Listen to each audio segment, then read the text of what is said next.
அதிசயங்கள் செய்கிறவர் நம் அருகில் இருக்கிறார்.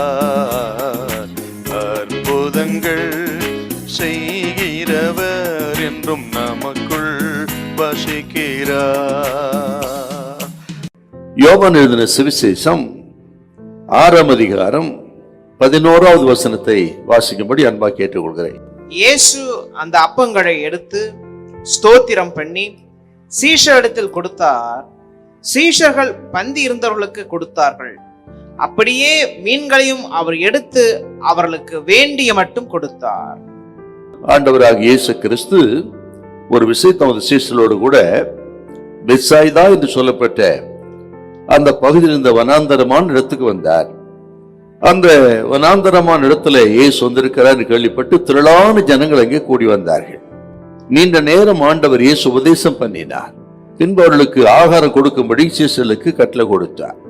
அவர்களோ இது வனாந்தரமான இடம், 5000க்கு அதிகமான மக்கள் இருக்கிறார்கள், எப்படி போஷிக்க முடியும் என்று சொல்லி திகைத்தார்கள். அப்பொழுது அங்கே ஒரு சிறு பையன் இருந்தான். அவன் கரத்துல 5 அப்பங்களும் 2 மீன்களும் இருந்தது. ஆண்டவர் அது தன்னிடத்தில் கொண்டு வரும்படி சொல்ல கொண்டு வந்து கொடுத்தார்கள். ஆண்டவர் இயேசு அந்த 5 அப்பங்களையும் 2 மீன்களையும் எடுத்து வானத்தை அண்ணாந்து பார்த்து ஸ்தோத்திரம் பண்ணி அதை பிட்டு சீஷர் காலத்தில் கொடுத்து நீங்கள் கொண்டு போய் கொடுங்கள் என்று சொல்ல சீஷர்கள் அப்படியே கொடுத்தார்கள். 5000க்கு அதிகமான மக்கள் சாப்பிட்டு திருப்தி அடைந்தார்கள் என்று இந்த அற்புத நிகழ்ச்சி குறித்து நம்ம இந்த யோவான் 6ஆம் அதிகாரத்துல பார்க்கிறோம். இந்த திரளான ஜனங்கள் அனைவரும் கிட்டத்தட்ட எல்லாருமே வெளி ஊர்களிலே கிராமங்களிலிருந்து வந்தவர்கள். உள்ளூர் மக்களா இருந்தால் வீட்டுக்கு போய் அவர்கள் சாப்பிடட்டும் என்று விட்டிருப்பாரு. வெளியூர்ல இருந்து கிராமங்களிலிருந்து வந்த மக்கள். ஆகவே அவர்கள் வெறுமையாய் போகக்கூடாது, பசியோடு போகக்கூடாது, தாகத்தோடு போகக்கூடாது, சோர்ந்து போவார்களே என்று அவர்கள் மேல் மனதுருகி ஆண்டவர் இயேசு இந்த அற்புதத்தை செய்தார் அப்படின்னு நம்ம பார்க்கிறோம். அவர்கள் அத்தனை பேரும் தேவையுள்ள மக்கள், வியாதிஸ்தர்கள், ஒரு அற்புதத்தை கர்த்தர் செய்ய வேண்டும் என்று எதிர்பார்த்து வந்தவர்கள்.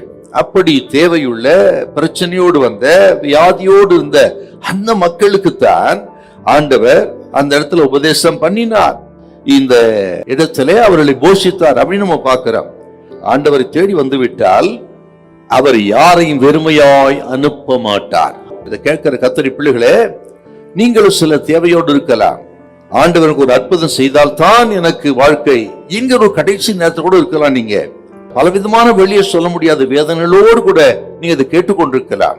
கர்த்தர் சொல்லுகிறார், இயேசுவை நம்பி வந்தால் அவர் எதையாக செய்வாரே தவிர அவர் ஒரு நாள் வெறுமையாய் அனுப்பவே மாட்டார்.